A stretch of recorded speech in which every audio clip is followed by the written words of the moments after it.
예수님이 돌아가시기 일주일 전쯤에 예루살렘 성으로 들어오셨습니다. 그때가 예수님에게 가장 많은 무리가 모였을 때입니다. 이제 예수님은 5일 후에 돌아가십니다.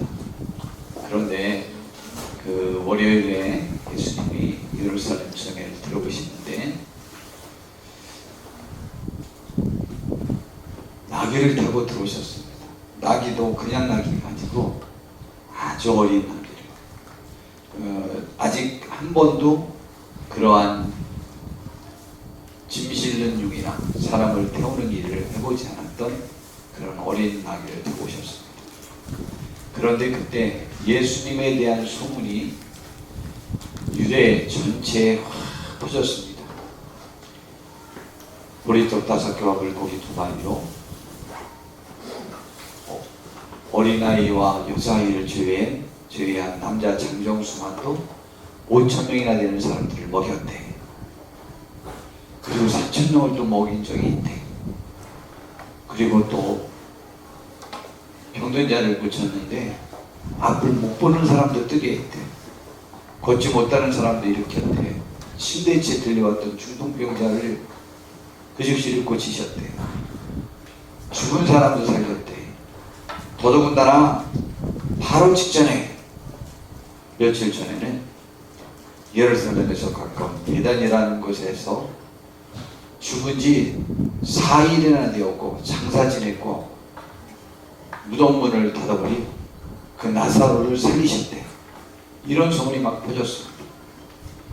더더군다나 6월절은 이스라엘의 세 절기, 6월절, 맥주절, 또 장막절, 이 세 개의 절기 중에 가장 중요한 절기고, 이 절기는 세 절기 때는 이스라엘 백성들이 세계에 흩어져 살던 사람들도 많았는데 그들은 남자 20세 이상 된 장정들은 그때 예루살렘 성을 반드시 와야 되는데 그 중에 제일 중요한 절기가 6월절 절기예요. 그래서 예루살렘 성에 있는 예루살렘 성전에 와서 하나님 앞에 제사를 드리고 그 절기를 지키고 합니다. 그때 예루살렘 성에만 군집했던 남자 장정 수만도 약 30만 명 정도는 됐을 것이라고 생각하고 있습니다. 그런데 예수님에 대한 소문이 퍼진 거예요. 그런데 오늘 예수님이 예루살렘 성에 들어오신대. 그랬더니 그 많은 무리가 다 몰려온 거예요.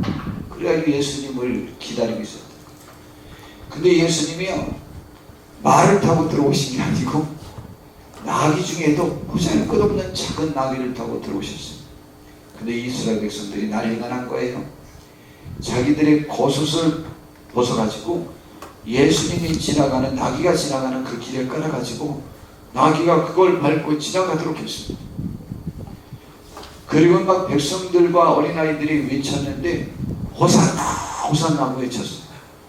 호산나가 외칠 수 있지, 외칠 수 있지가 아니에요. 호산나라는 뜻은 주여, 신이여, 하나님이시여 우리를 구원하소서 하라는 뜻이에요.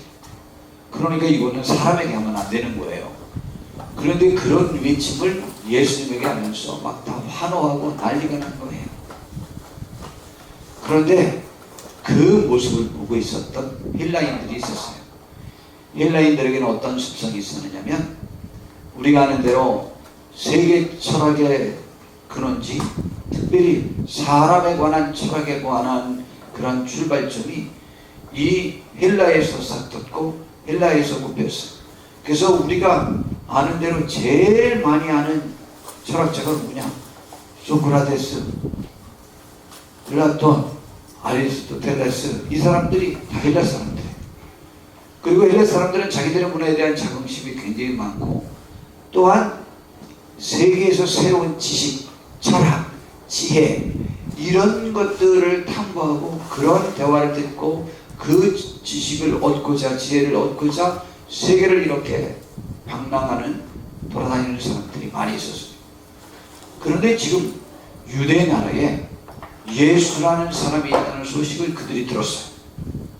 그래가지고 그들을 만나보려고 왔는데 마침 6월절 날 왔다가 유대인 전체가 환호하는 그 예수님을 본 거예요.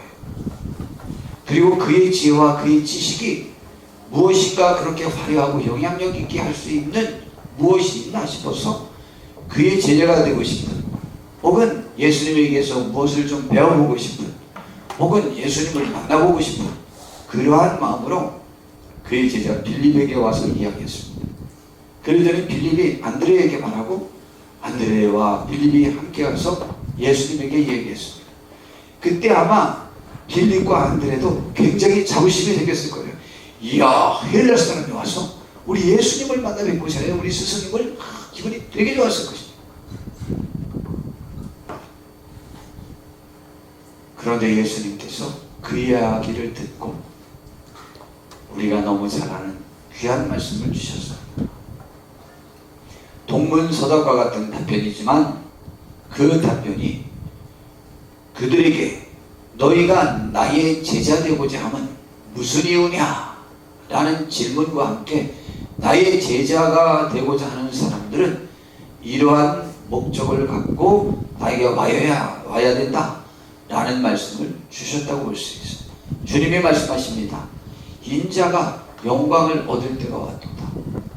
그때가요, 왕이 될 때가 영광이 아니에요. 지금 예수님은 본인의 십자가에 못 박혀 죽임당할 그 일을 영광이라고 말한 거예요. 그리고 너무 잘 아는 말씀, 신앙의 원리를 잘 가르쳐준 말씀을 주셨어요. 우리 함께 읽어봅니다. 24절 시작.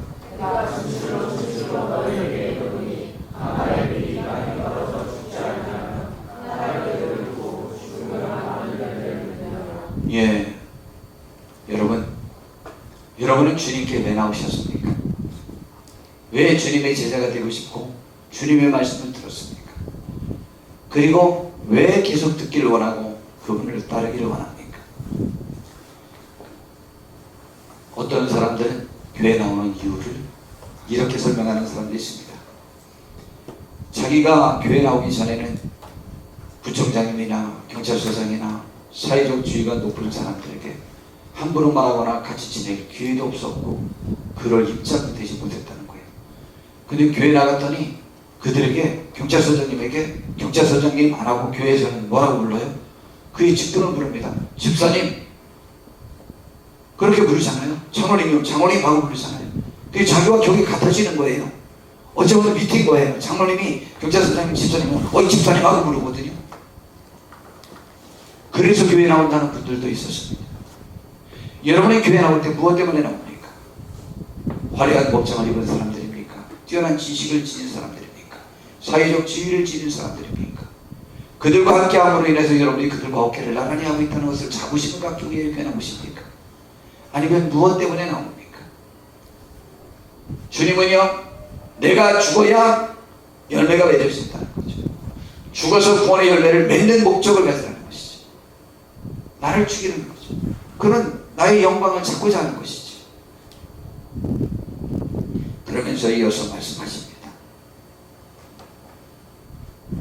자기 생명을 사랑하는 자는 잃어버릴 것이요 이 세상에서 자기의 생명을 미워하는 자는 영생하도록 보존하리라. 그리고 또 26절에 또 귀한 말씀을 주십니다. 다 귀하지만 26절도 함께 읽습니다. 시작.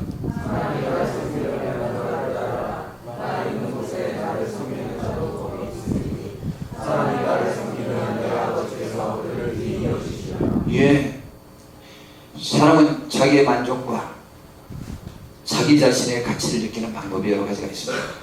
나 오늘 대통령과 식사했어. 나 누구를 만났어. 나 연예인 만났어. 사인 받았어. 그것이 만족이 있는 사람이 있는가 하면, 어떤 사람은 정말 죽음의 고비를 갖고 있는 사람을 내가 도와줘서 살렸어. 연약한 사람을 내가 도와줬어. 그와 함께해서 그에게 위로를 줬어 라는 것이 위로가 되고 힘이 되고 자부심이 되고 영광이 되는 사람이 있습니다. 여러분, 주님의 사람은 주님이 있는 곳에 있어야 됩니다. 주님을 섬기는 사람은 주님이 있는 그곳에 그도 있어야 되고, 그렇게 되면 하나님 아버지께서 그를 귀히 여기실 것이라고 말씀하셨습니다. 그럼 그 일이 뭡니까? 그 다음 다시 구체적으로 말합니다. 지금 내 마음이 괴로우니 무슨 말을 하리요. 지금 이제 6일 후에 그가 죽임을 당할 것을 생각하고 지금 괴로워하는 말이에요. 5일 후에 그가 죽임을 당할 것을 생각하면서 괴로워하는 말이에요. 지금 마음이 괴로워요. 무슨 말을 하겠느냐. 아버지여 나를 구원하여 이때를 면하게 하여 주옵소서. 그러나 내가 이를 위하여 이때에 왔나이다. 예, 그것이 그의 뜻이요. 십자가에 못 박혀 죽임당하는 일이 그의 일이요. 그걸 생각하면서 지금 괴로워하요. 그리고 그것이 나의 영광이라고 표현했습니다. 여러분은 왜 주님을 따르십니까? 무엇이 주님을 따르는 목적인 것입니까? 오늘 본문에 주님은 이런 말씀을 하십니다. 주님의 제자들에게 마지막 날 밤에 하신 거예요. 저 마지막 밤에도 저 말씀 하실 때 가룟 유다는 예수님이 조금 있으면 기도하러 갈 거니까 기도하러 가는 그 장소로 예수님을 잡을 사람들을 안내해주고 가르쳐주고 그들을 이끌고 오려고 군인들에게 간 사이에 11명의 제자들만 남아있는 상태에서 주님이 하신 말씀이에요. 너희는 나의 모든 시험 중에 항상 나와 함께한 자들이죠. 내 아버지께서 나라를 내게 맡기신 것 같이 나도 너희에게 맡겨 너희로 내 나라에서 내 산에서 먹고 마시며 또는 보좌에 앉아 이스라엘 12지파를 다스리게 하려 하노라 라고 그들에게 놀라운 축복의 말씀을 하셨는데, 바로 하나님의 나라를 맡고 하나님의 상, 예수님의 잔치상, 그 잔치에 같이 앉아서 식사를 하고 그 보좌에 같이 앉아 천하만국을 다스리는 그러한 통치자라 왕으로서의 그 역할을 감당하게 되는 축복을 내가 주겠다라고 했는데, 그들에게 그렇게 그런 것을 허락하기로 약속한 이유가 뭐냐? 다시 또 그 앞절로 가봤더니 너희는 나의 모든 시험 중에 항상 나와 함께한 자들이라고 했습니다.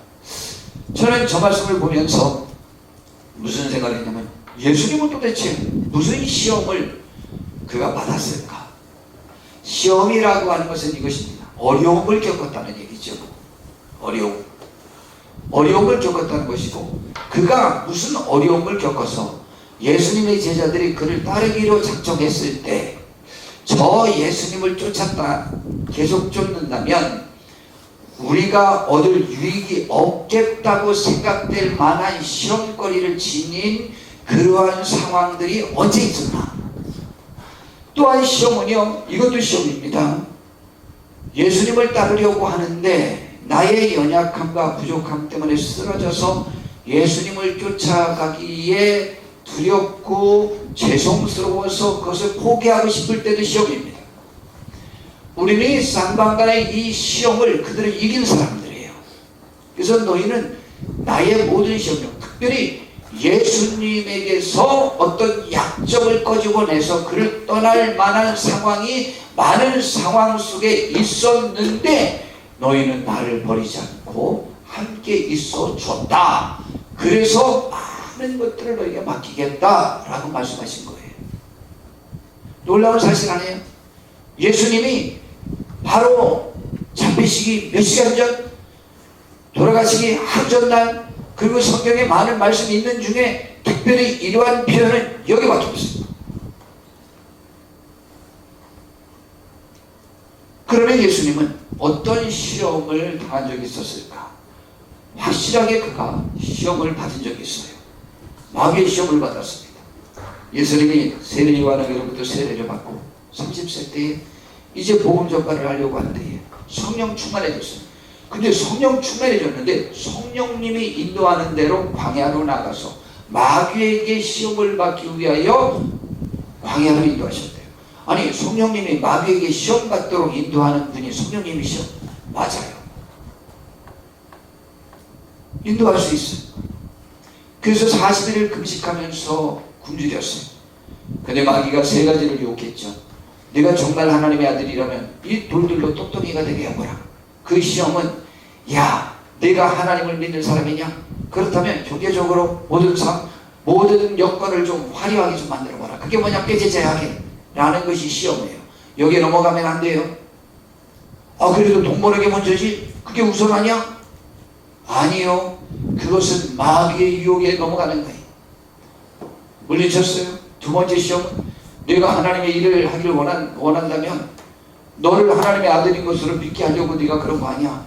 그렇다면 성전 꼭대기에서 한번 떨어져 봐. 그러면 많은 사람이 오버하다가 네가 떨어졌는데 천사가 와서 너를 붙잡아서 다치지 않게 해주면 많은 사람이 믿을 것 아니야. 그랬더니 예수님은 주 너희 하나님을 시험하지 말라는 성경 말씀이 있으니 그럴 필요 없다.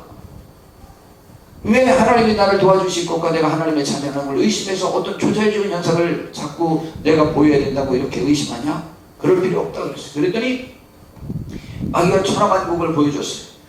그리고는 나에게 절하봐라. 이것을 너에게 주겠다. 마귀의 특질이 제일 첫 번째, 마귀는 어떤 특질이 있다고요? 속이는 자예요. 위장하는 자예요. 마귀의 특질은 속이는 거예요. 인류를 처음 죄악에 빠뜨린 것도 속인 거예요.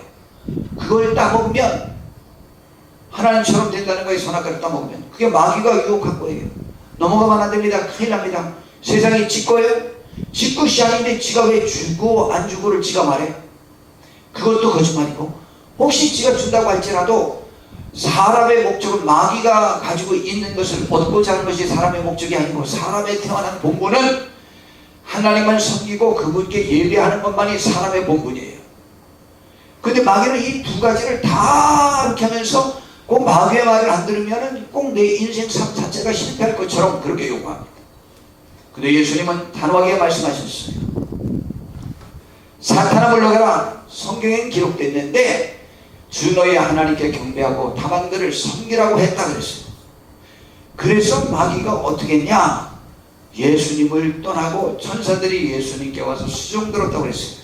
근데 저 마지막 11절과 같은 똑같은 절을 누가복음에서는 뭐라고 번역했냐면, 마귀가 모든 시험을 다 한 후에 얼마 동안 떠나니라.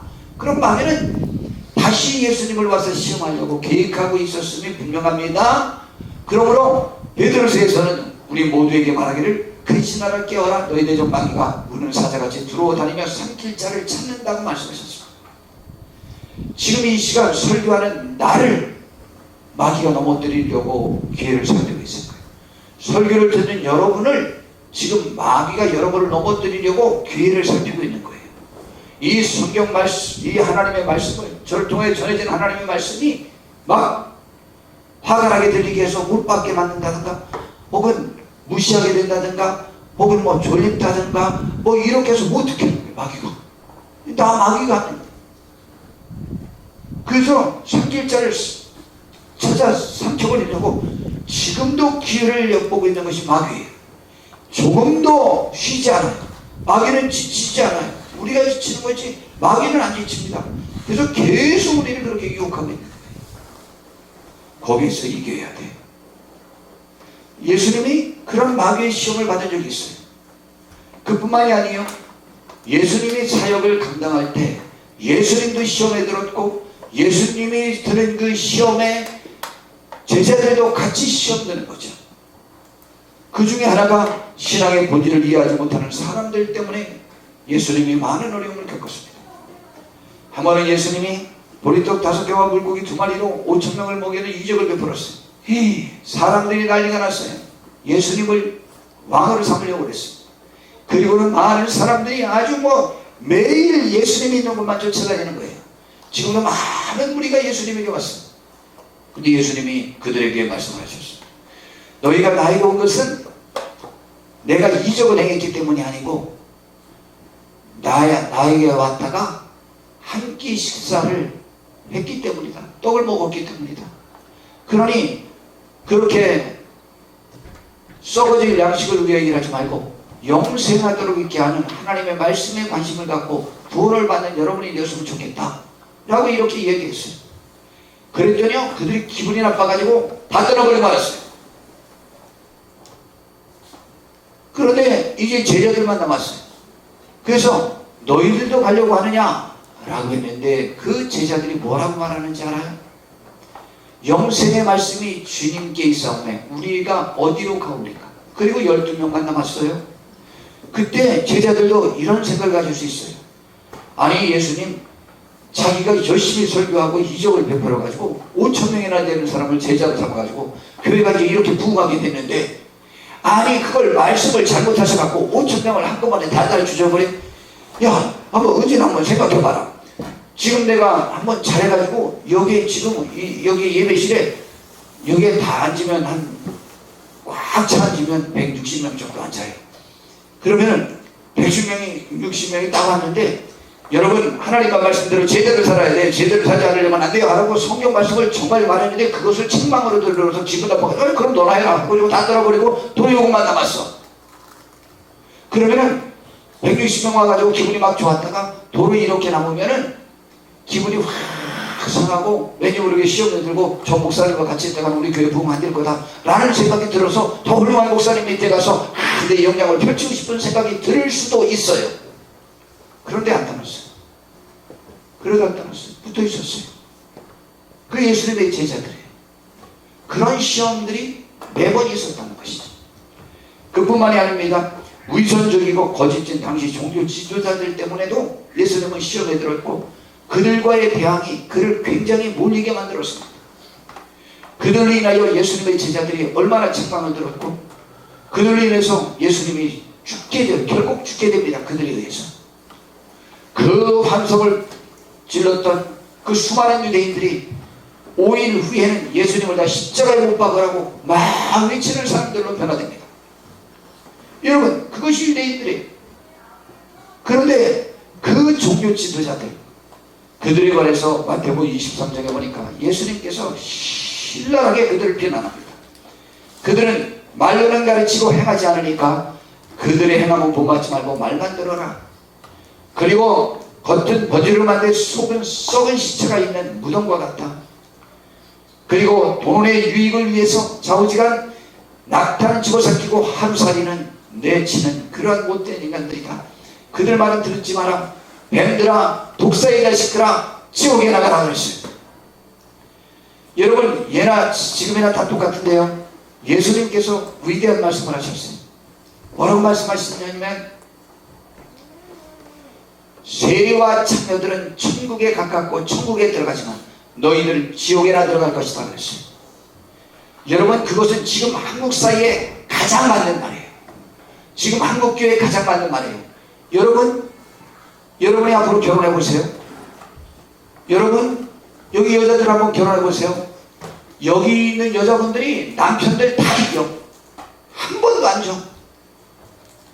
여기 결혼해 보세요. 여러분의 아내들 한 번도 못 이겨. 아내들이 다 똑똑해. 아내들이 기죽을 때는 딴 데 가서 애 하나 나갖고 오는 방법밖에 없어. 그 외에는 고분고분해지지 않아. 슬픈 현상이에요. 그런 일이 한국교회, 한국 사회에 계속 있어서는 안 돼요. 여러분, 놀라운 사실인데, 장모님이 딴 데 가서 애 하나 낳고 들어와가지고 지금 부인한테 잡혀 살고, 또 여자가 딴 데 가서 애 하나 낳고 온 사람은요, 교회에 피해를 입힌 사람은 참새 이래로 없어요. 그런 사람이 교회를 망가뜨린 사람은 참새 이래로 없어요. 그런 사람이 마귀 일을 한 사람은 참새 이래로 한 명도 없어요. 교회를 망가뜨린 사람은 그런 일을 한 번도 저지르지 않고 마음은 비어있는, 육체를 자랑하고 위선적인 사람들이에요. 오죽하면 성경이 뱀이나 독사의 자식들아, 지옥에나 들어가라. 그들은 그런 죄 한 번도 짓지 않았어요. 그런 사람들과 친구로도 삼아보지도 않았어요. 그런 삶은 불안감으로 인하여 그는 매번마다 어려움을 겪었습니다. 그러나 제자들은 그 예수님과 함께 고난당하는 그것이 더 좋았어요. 그러나 위선적이고 실제는 지옥에 합당한 그런 사람들과 어깨를 나란히 하면서 무엇인가 영광을 취하는 것들을 그들의 삶의 목적으로 삼아본 적이 없어. 어쨌거나 예수님의 같이 그분의 가르침에 매료됐던 사람들이에요. 그럼 뭐 제자들은 뭐 굉장히 괜찮냐? 아니에요. 제자들도 비슷비슷해요. 하기는 비슷비슷하긴 한데, 다르다면 예수님을 사랑했고 예수님과 함께하는 것을 어떤 경우에도 포기하지 않았다는 거예요. 예수님의 제자들 보세요. 제자들에게 예수님이 물어보셨습니다. 얘들아, 남들이 나를 누구라고 그러냐? 그랬더니 뭐 엘리야라고도 그러고 뭐 더 선지자 중에 하나라고도 그러는 사람이 있습니다. 그럼 너희는 나를 누구라고 생각하냐? 그랬더니 베드로가 답변했어요. 인류 최초로 예수님의 본질을 가장 완벽하게 공개적으로 고백한 사람이 베드로예요. 주는 그리스도시요 살아계신 하나님의 아들입니다. 주다, 그리스도라고 하는 것은 메시아다, 세상을 구원할 사람이다. 그런데 당신의 신분은 사람이 아니고 신이다, 하나님의 아들이다라고 고백한 거예요. 이것이 기독교 신앙의 가장 중요한 고백이에요. 그랬더니 시몬 바요나야 너는 복이 있다, 이것을 알게 하는 것은 사람이 아니고 하늘에 계신 내 아버지다 하면서 그를 막 칭찬을 막 했어요. 그리고 이 고백 후에 내가 교회를 세우리니 음부의 권세가 넘어뜨리지 못할 것이라고 했어요.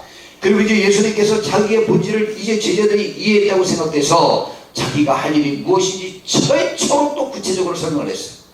내가 사실은 예루살렘에서 저 율법학자들과 그들에게서 고난을 받아 내가 십자가에 못 박혀 죽임을 당하게 될 것이다. 그러자 베드로가 말렸습니다. 그리마옵소서, 이 일이 결코 죽게 미치지 아니하니이다. 이것은 예수님을 사랑해서 한 말이에요. 그리고 내면에 이런 의미가 있을 거예요. 예수님을 이제 쫓아다니면서 그분이 메시아로서 영원히 왕노릇하면 그 한 자리도 이 세상에서 차지할 것이라는 기대감이 있었는데 죽어버리면 어떡하냐고. 그렇기 때문에 두 가지 의미로 사랑하는 마음과 또한 자기들을 생각한 의미로 부탁했을 거예요. 그러나 주님은요 아주 단호하게 말씀하십니다. 사탄아 내 뒤로 물러가라. 베드로만큼 사탄 소리 많이 듣는 사람이 없어요. 근데 베드로는 한 번도 안 삐져요. 그런데요 가룟 유다는 그냥 한 번 책만 받았어요. 근데 그것으로 인하여 예수님을 팔아버립니다. 차이가 뭔지 알아요? 본질적으로 베드로는 예수님을 사랑했고 가룟 유다는 본질적으로 도적이었어요. 도적인 것이 들통나니까 그런 거예요. 여러분의 것이 드러난다고 해서 다른 사람을 공격하지 마세요. 어떤 사람들은 자기가 잘못한 것 자기가 해서 그 일이 있었는데 들통나면 그 사람에게 책임을 묻는 사람이 있어요. 그러지 마세요. 사탄아 물러가라 그랬는데도 불구하고 그는 예수님을 안 떠나요. 내가 사탄 짓했나 보다 하고 깨닫고 다시 돌이킬 뿐이지. 너는 나를 오히려 넘어지게 하는 자다. 내가 하나님의 일을 생각하지 않냐고 오히려 사람의 일을 생각하는도다 하고 그렇게 책망했어요. 그러면서 주님을 섬기는 제자도가 무엇인지에 관해서 말씀하셨죠. 예수께서 제자들에게 이르시되 누구든지 나를 따라오려거든 자기 일을 부인하고 자기 십자가를 지고 나를 따르라. 그것이 바로 제자도예요. 이러한 제자들 이때만 그랬는지 알아요? 뭘 그 다음 깨달았고 뭐도 변화될 것 같아요? 아니에요. 마태복음 18장에 보니까 제자들이 지금도 누가 제일 크냐, 누가 1등이냐, 누가 제일 위대하냐 계속 물어봤고요.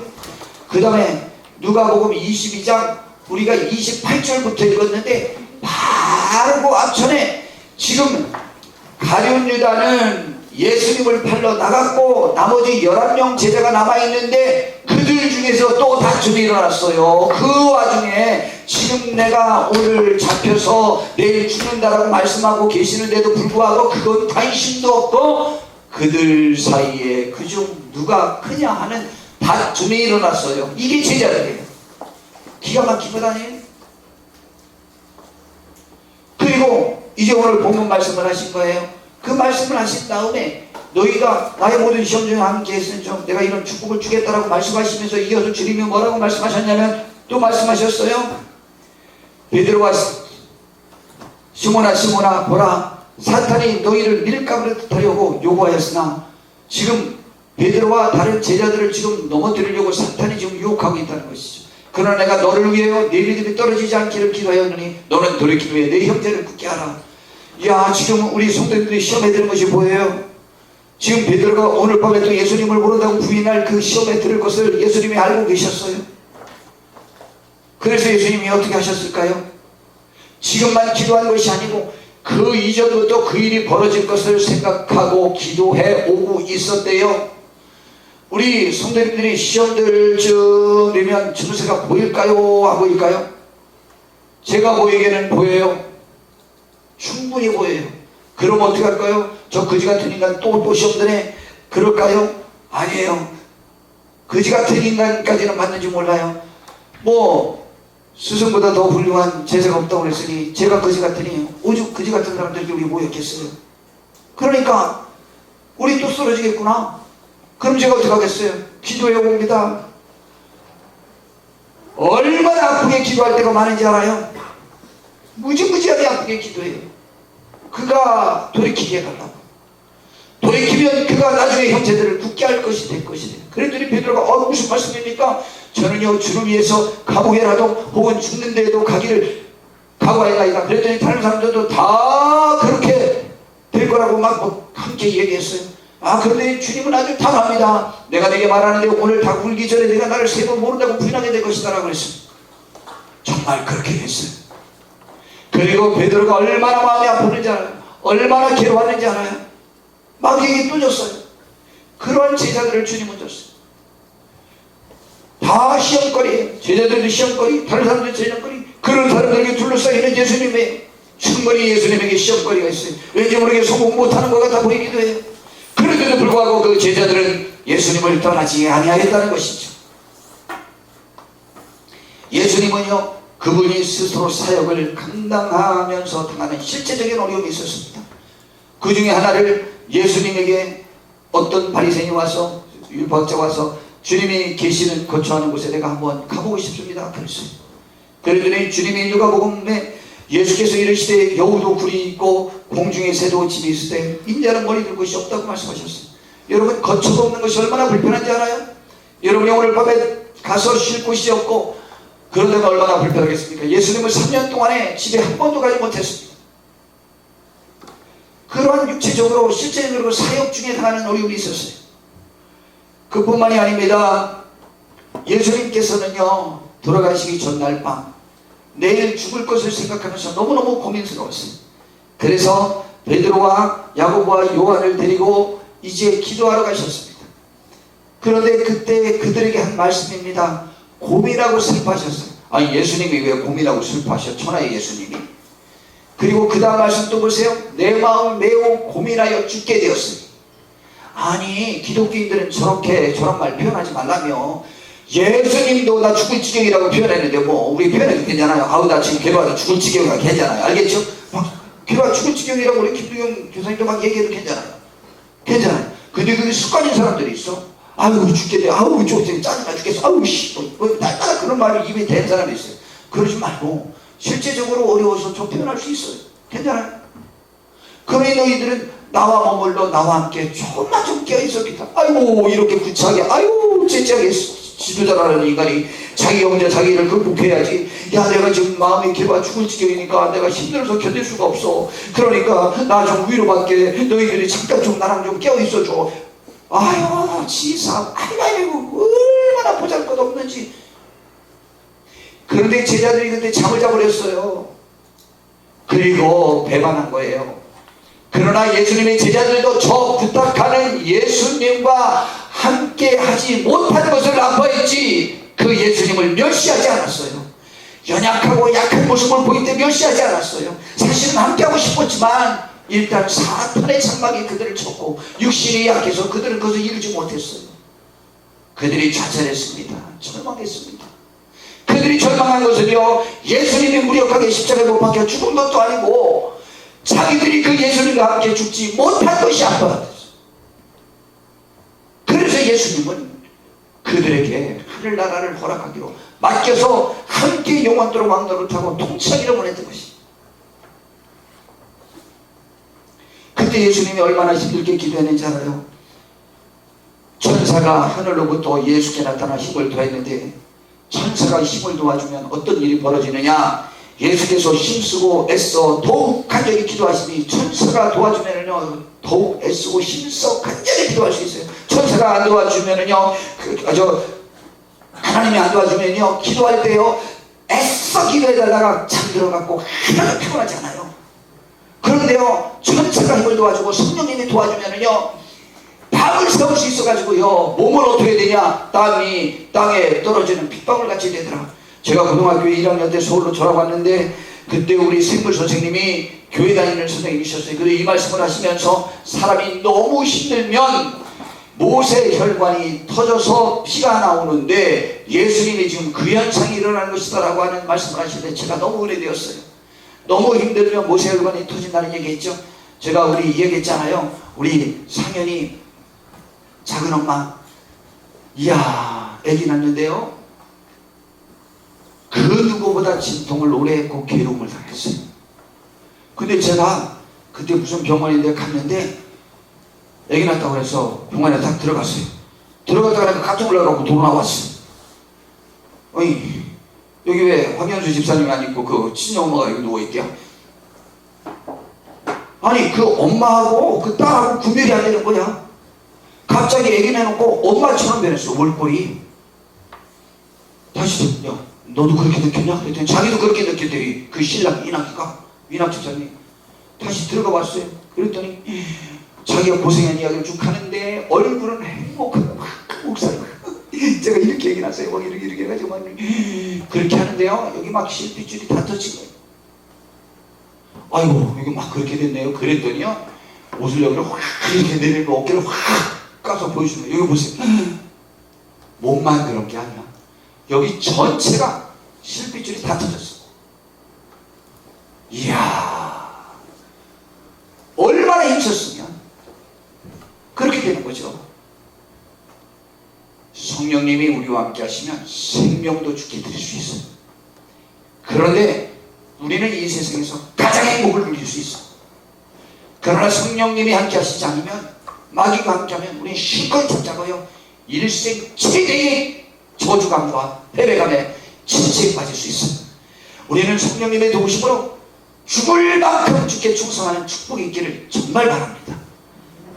이건 좋은 건데 아멘 하셔야지. 우리 아멘은 제가 아멘하라고 잘 안 하는데 그래도 이런들 한번 아멘 해도 괜찮아요. 아멘입니다. 아멘. 우리 한번 그렇게 해봅시다. 그렇게 기도하셨어요. 예수님이요. 근데 제자들은 잠잤어요. 이 예수님을 무시하지 않았어요. 하나님 아들이라면서 이걸 아주 조연하게 그냥 하지. 저게 무엇이냐. 또 어려움이에요. 여러분 저렇게 기도한 게 어려웠을까요? 그 다음에 십자가에 못 박혀 죽임을 당할 때가 어려웠을까요? 저는 못 박혀 죽임을 당할 때가 더 어려웠을 것 같아요. 그것도 감당하셨어요. 그 비참하게 죽는 모습을 보면서 그를 따르고 싶은 마음이 있었을까요? 두려움도 있었을 것이고 패배자로 보였을 수 있어요. 그런 시험거리가 있었는데 예수님의 제자들은 그때 자기들이 같이 못 죽은 것이 아팠어요. 마음은 그런데 또 예수님이 살아나셨던 것을 봤음에도 불구하고 전도자의 삶을 살지 못하고 고기 잡으러 갔어요. 침체돼서.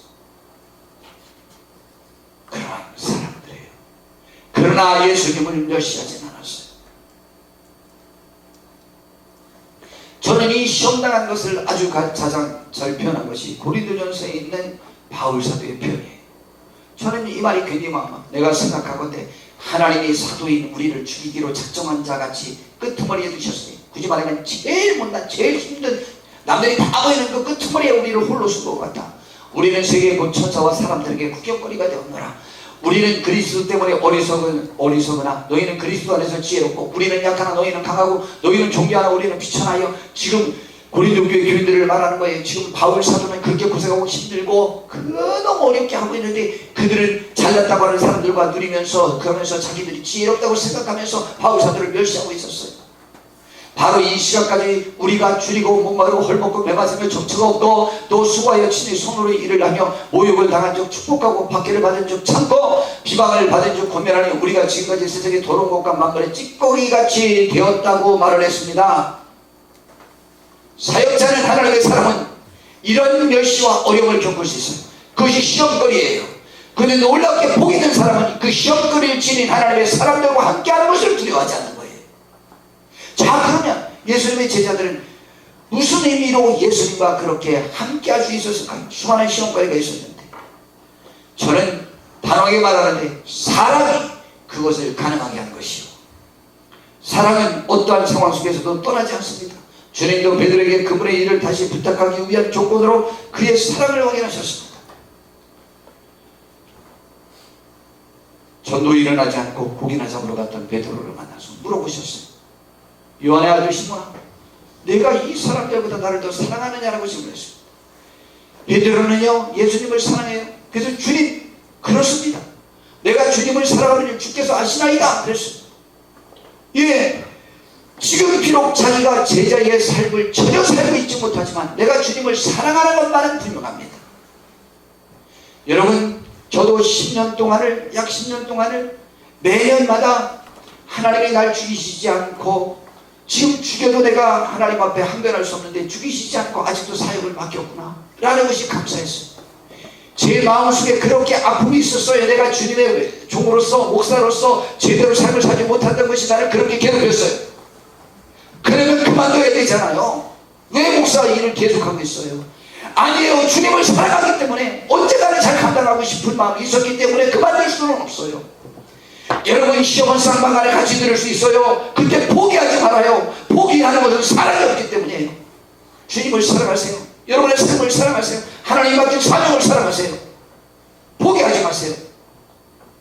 여러분이 지체되고 여러분의 못난 모습을 보였다고 그만둔다면 마귀만 기뻐해요. 세상만 기뻐해요. 하나님의 뜻은 사랑과 믿음으로 두려움과 세상을 극복하면서 승리하는 것을 원하고 계세요. 사랑 때문에 베드로도 포기하지 않은 거예요. 그리고 내 양을 먹내라, 그리고 십자가를 질 수 있을 것이라고 나중에 말씀하시잖아요. 예, 너 나를 위해서 죽을 수 있는 축복을 내가 허락하겠다고 그러겠어요. 베드로는 예수님을 위해서 십자가를 질 수 있었어요. 그 축복을 위해서요. 우리도 감당합시다. 사랑이 내 생명을 포기하지 않도록 만드는 거예요. 사랑이 내가 할 일을 포기하지 않게 만드는 거예요.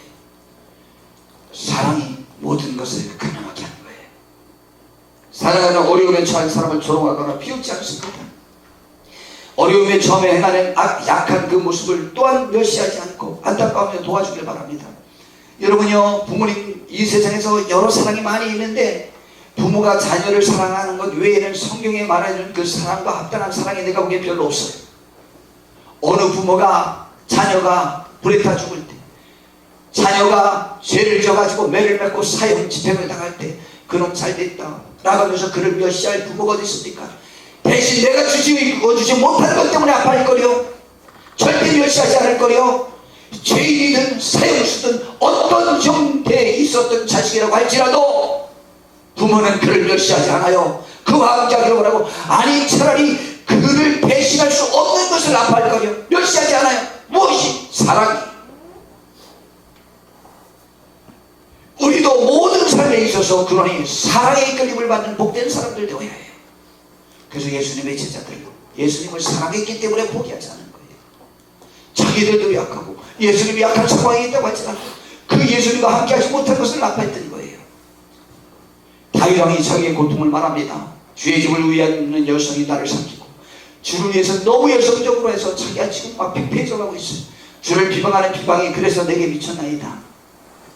주를 비방하는 것이 나를 비방하는 것이 되었습니다 라는 내용이죠. 내가 곡하고 금식하였더니 그것이 도리어 나의 욕이 되었다. 내가 하나님의 뜻대로 살아보려고 이 피골이 상접하게 힘들게 했더니 오히려 그것이 더 조롱거리가 되었다. 내가 굵은 배로 내 옷을 삼았더니 내가 그들의 말거리가 되었나이다. 아이고 꼴에 또 아이고 뭐 되는 게 있어야지. 그러니까 나마다 금식이 나오고 뭐 이런 거죠. 성문에 앉은 자가 나를 비난하며 독주에 취한 우리가 나를 두고 노래한다고 했습니다. 여러분, 사랑은 남을 그렇게 멸시하지 않아요. 사랑은 함께하기를 원하는 거예요. 제가 이 말씀을 준비하려고 2주 전에 이미 이 말씀을 준비했는데 저를 가장 속에 감동으로 이끈 한 예화를 들 사건이 성경에 있어요. 오늘 이 말씀을 준비하면서 저를 가장 이끈 사건인데 야곱의 이야기예요. 야곱이요, 그의 형에게 장자권을 빼앗아가는 잘못을 해가지고 형이 그를 죽이려고 하는 바람에 외삼촌 댁으로 도망갔어요. 그래서 거기서 20년을 살고 지금 고향으로 돌아오는데 얼마나 그가 성공해갖고 돌아왔냐면 은진아 야곱이 돌아올 때 남편을 넷이나 뒀대. 너무 좋지. 왜? 밤마다 좀 바꿔가면서 아니야, 아내가 4명이래. 이거 진짜 좋지. 밤마다 지들끼리 싸워갖고 아주 골치 아팠어. 야곱이 어쨌거나 아내 4명에 대신 축복은 받았는데 아들을 12아들이나 얻었어요. 저도 인생 최고의 후회 중에 하나가 자식을 하나밖에 안 낳는 거예요. 12를 낳았으면 다리민만 들썩했겠어. 전 세계가 다 들썩거렸을 것 같아, 내가 볼 때. 그렇지 않겠어? 다리민 축제만 했겠어? 다리우리 축제도 하고 백두산 축제도 하고 뭐 싱가포르 축제도 하고 별거 다 했을 것 같아. 전도도 많이 될 것 같아. 왜 내가 하나 낳나 몰라. 주를 위해서 하나 낳았어. 또 그것도 또 착각이야. 많이 낳았으면 좋겠어. 많이 낳았으냐? 많이 낳아야 돼. 줄줄이 낳아야 돼. 많이 낳아야 돼. 많이. 빨리 많이 낳아. 빨리. 자, 많이 낳아야 돼. 자, 어지간 많이 낳으세요. 12명의 아들에 1명의 딸. 큰 짐승 때 같은 때 수많은 종들을 거느리고 지금 금유환영했어. 그런데 드디어 약복강만 건너면 자기 고향에 도착하게 됩니다. 그런데 20년 전에 헤어진 그 형의 마음이 어떤지가 궁금한 거예요. 그래서 종들을 보내서 미리 정품 좀 하고 오라고 했어요.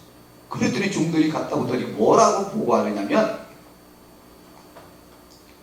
에서가 사병 400명을 거느리고 야곱을 만나러 오는 중이래. 그 말을 듣고 야곱이 이제 나는 끝났구나, 나는 죽었구나라고 생각해가지고 꾀를 냈어요. 그래가지고 짐승대로 여러 대를 나눴어요. 그리고 선물을 몇 대나 앞에 보냈어요. 그리고 종들에게 말하기를 에서를 만나면 낙타에서 내려가지고 무릎 꿇고 절하면서 이게 뭐냐 그러면은 주의 종 야곱이 형님에게 드리라고 드린 그러한 귀한 선물입니다 라고 말하라고 했어요. 그 선물을 계속 여러 번 받다 보면은 마음이 좀 누그러지지 않을까. 그리고 이제 그의 모든 가족과 짐승대 종들을 다 자녀들을 거느리고 약복강을 건넜어요. 그런데 자기가 갈 용기가 없는 거예요. 그들을 다 앞서 보내고 자기만 혼자 약복강가에 아직도 남았어요. 이렇게 비겁한 사람이에요. 처자를 먼저 보내 자기 앞에 모셨어요. 그런데 그날 밤에 그는 일생일대의 최고의 영적 전쟁을 치릅니다. 자기가 살 수 있는 길은 20년 전에 나를 도와주겠다고 약속하셨던 그 하나님을 의지하는 방법밖에 없습니다. 그래서 하나님 앞에 기도하기로 작정하고 약복강에 있었는데 한 사람이 나타났다고 그랬어요. 도대체 기도할 때 어떻게 좀 나타나는 걸 싸움을 하는 것인지 저는 잘 모르지만 거기에서 교훈하는 말은 충분히 할 수 있어요. 그 사람과 계속 밤새워 씨름했어요. 근데 그 사람을 이길 수 없으니까 나 이제 갈 시간이 되니까 나달라고 욕을 했어요. 그랬더니 야곱은 분명히 알았을 거예요. 그 대상이 하나님이거나 천사라는 걸 알았던 거예요. 안 됩니다. 당신이 나를 축복해 주기 전까지는 나는 당신을 놔줄 수가 없습니다. 아니다, 나 간 데가 나잖아. 그래도 안 되니까 그 하나님께서 야곱의 이 황조뼈, 이 엉덩이 뼈를 쳐버렸어요. 그래가지고 이게 위골이 됐어요. 여러분, 여기 뼈가 오고나면요, 정찬성이 이번에 저기 하는데 옛날에 조지 알도랑 챔피언전 했잖아요. 근데 약간 밀렸나? 그래도 대등하게 막 하고 있었는데 갑자기 하다가 이렇게 했잖아요. 조지 알도가 미안하지만 그때 그의 어깨가 위골된 것을 알았대요. 그러나 내가 이겨야 되겠기에 어쩔 수 없이 그의 어깨만 내가 공격을 했다. 그 부분은 미안하지만 그건 어쩔 수 없지 않냐. 내가 이겨야 되는데 그때 이렇게 막 이렇게 싸우는데 져버렸잖아요. 위골되면 못해요. 우리 같으면 징그러지고 나댕그러지고 아무것도 못하면 막 움직이만 하면 막 죽을 것도 아닙니까. 위골됐는데도 불구하고 안 넣는 거예요. 그러니까 하나님이 말씀하셨어요. 내가 졌다. 그래, 그런데 너 이름 뭐냐? 하나님은 몰라서 물어보셨겠어요. 야곱입니다. 무슨 뜻이냐면 그가 쌍둥이였는데 은진아 태어날 때, 쌍둥이가 이렇게 태어날 때 에서가 형이 먼저 나왔거든. 근데 발 뒤꿈치를 붙잡은 거야. 그래서 이름을 왜 부모는 그렇게 이름을 주는 거야? 발 뒤꿈치를 붙잡고 나온 놈. 그러니까 남의 걸 이렇게 움켜쥐는 놈이라는 뜻이라고 이름을 줘준 거예요. 근데 그렇게 살잖아. 이름대로. 이름 그렇게 짓지 말아요. 우리 부모님처럼 넓고 어질게 생각하면서 사는 이 씨바들로. 그래서 이름을 홍사연이라고 지었잖아. 그리고 우리 어머님은 나에게 욕 한마디만 하셨어요. 나도 이놈, 이 씨바들로, 씨바들로. 요거는 민족을 위하여, 세계를 위하여, 하나님의 나라를 위해서 이런 놈이 씨바들 만한 가치가 있는 놈이라고 매번 축복해 주시고. 여기 씨바들 놈이야. 나는 욕인 줄 알았어. 어렸을 때 이게 뭐 씨발놈이랑 비슷한 말인가 뭔가 이 그런 말 같기도 아닌 것 같은데 나중에 알고 보니까 되게 좋은 욕이더라고. 이 씨바들로, 씨바들로, 이 씨바들로, 씨바들로. 이야, 이게 씨받기에 종자를 쓰기에 합당한 놈, 이런 뜻 아니야? 너무 좋지 않아요? 이름도 좋잖아, 그죠? 넓으롱 생각사 어시죠. 넓고 이렇게 생각하는 사람을 그렇게 이름을 줘줘야지. 야곱이 뭐야, 야곱이. 다음에 발뒤꿈치나 붙잡고 잡아당기는 놈. 왜 이런 이름을 줘줘요? 그런데 네 이름을 내가 바꿔주마. 너는 나 하나님과 싸워서 이긴 자다. 그러니 하나님과 겨루어 이겼다고 하는 뜻인 이스라엘이라고 내가 너에게 이름을 줘주마. 이스라엘이 되어버렸어요. 하나님과 겨루어서 이겼대요. 그리고 축복해주고 떠났습니다. 야곱이요 밤을 꼬박 세웠습니다. 그래가지고 이제 그 다음부터는요 쩔뚝거려가지고 그냥 못 걸으니까 지팡이를 짚고 걸었습니다. 그리고 이스라엘 백성들은 그 야곱이 하나님과 겨루어서 여기 힘줄이 고장난 것 때문에 이 넓적자리 힘줄 살을 먹지 않아요. 그 이후부터 지팡이를 짚고 쩔뚝거리고 밤을 새고 사투를 벌였으니 피골이 상접해졌을 것이고 눈은 충혈됐을 것이고 모든 것은 깨져졌을 거예요. 그런데요 그 야곱이 자기 몸은 지금 도망갈 수도 없고 뛸 수도 없는 그런 몸이었지만 그는 마음에 용기와 소망과 희망이 생겼어요. 사랑의 마음이 생겼고 형에 대한 미안함과 사랑한 마음이 꽉 찼어요. 그리고 그전까지는 맨 끝으로 갔던 사람이 모든 것들의 앞장서서 자기가 쩔뚝거리면서 앞장서 갔습니다. 저 그때처럼 찬란한 아침을 상상할 수가 없어요. 제가 여지껏 상상했던 모든 아침 중에 야곱의 그 아침만큼 찬란한 아침은 저에게 기억이 없어요. 그 찬란한 아침. 그러나 자기 물꼬는 가장 부족했어요. 근데 놀라운 사실은 그 물꼬를 그의 아내들이나 그의 자녀들이나 종들이나 그와 함께 모든 사람이 한 명도 멸시하지 않았어요. 그를 따라서 뚜벅뚜벅 에서에게 걸어갔어요. 에서가 그를 봤어요. 그러더니 에서가 그를 품에 안고 울면서 그를 죽이려고 했던 에서가 마음이 변해버렸어요. 그리고는 또 어떻게 했는지 알아요? 자기가 살던 토전을 너는 자식도 많고 짐승도 많으니 이곳에서 살아라. 나는 어차피 전쟁을 좋아하는 사람이고 사냥을 좋아하는 사람이니까 이곳에 안 살아도 된다. 그러니 나는 산악지대로 가서 살겠다. 그리고 세일 산악지대로 옮겨오렸어요. 찬란한 날이 벌어졌습니다. 화해가 사랑이 시작했습니다. 여러분 사랑은 그가 하나님 앞에 수고한 것을 멸시하지 않는 거예요. 그가 밤새워 하나님과 결혼된 것을 멸시하지 않는 거예요. 그의 약한 모습을 멸시하지 않는 거예요. 그가 약해서 아파했고 하나님 앞에 괴로워했던 그 마음을 멸시하지 않는 거예요.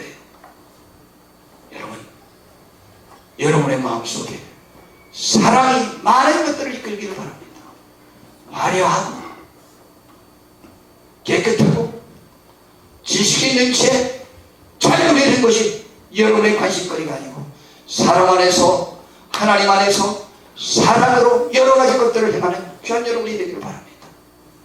야곱의 그 승리가 우리에게 있기를 바라고 야곱의 연약함이 주께 드려져서 승리자가 된 것처럼 우리의 연약함을 주님께 드려서 승리자가 되는 귀한 축복이 있기를 정말 바랍니다.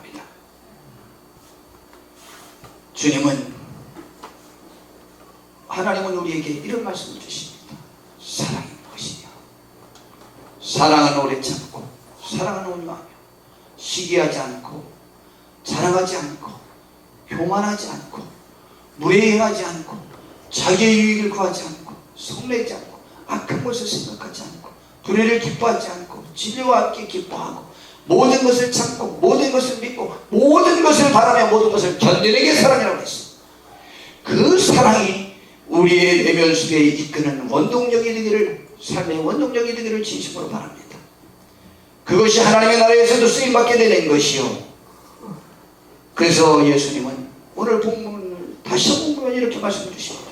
너희는 나의 모든 시험 중에 항상 나와 함께한 자들인즉 내 아버지께서 나라를 내게 맡기신 것 같이 나도 너희에게 맡겨 너희로 내 나라에 있어 내 상에서 먹고 마시며 또는 보좌에 앉아 이스라엘 12지파를 다스리게 하여 하노라 라고 했어요. 계시록에서는 이렇게 말했습니다. 첫째 부활에 참여하는 자들은 복이 있고 거룩하도다. 둘째 사망이 그들을 다스리는 권세가 없고 도리어 그들이 하나님과 그리스도의 제사장이 되어 1000년 동안 그리스도와 더불어 왕노릇하는 축복이 있을 것이라고 말씀하셨습니다. 그럼 지금 우리가 주님의 시험 중에 함께하고 싶은데 어떻게 해야 그럴 수 있는 것일까요?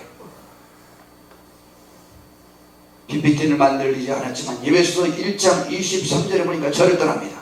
교회는 그의 몸이니. 그리고 5장 23절에 보니까 예수님은 교회의 머리가 되었다고 했습니다. 굳이 말하면 교회가 주님이에요. 주님인 교회가, 몸된 교회가 연약할 때, 시험에 들었을 때 여러분이 함께 해주십시오. 하나님의 나라를 다스릴 수 있는 하나님의 나라의 왕들로 여러분을 인정해 주시기를 하나님이 그것을 보고 축복을 주겠다고 약속하셨습니다. 멸시하지 마세요. 함께 하세요. 아파하세요. 여러분이 그것에 방패막이가 되어주세요. 그리고 힘이 되어주세요. 하나님의 나라가 우리의 것이 될 것입니다. 오늘 제 입들을 세웁니다. 그들은 앞장서서 할 일이고 우리도 같이 힘을 합쳐서 하나 되어 주의 영광을 나타내는 데 쓰임받는 귀한 사람들 다 되기를 진심으로 바랍니다. 하나님의 영광이 저와 우리 모두에게 함께하길 바랍니다. 기도하겠습니다. 주님, 우리를 도와주시옵소서. 주의 영광 가운데 거할 수 있는 우리 모두가 되게 하옵소서. 나와 함께하는 모든 사람들의 시험 중에 내가 함께할 수 있는 사랑의 마음과 주의 이끄심이 함께하는 축복된 우리 모두가 되기를 원하오며 우리 주 예수님의 이름으로 기도드렸사옵나이다.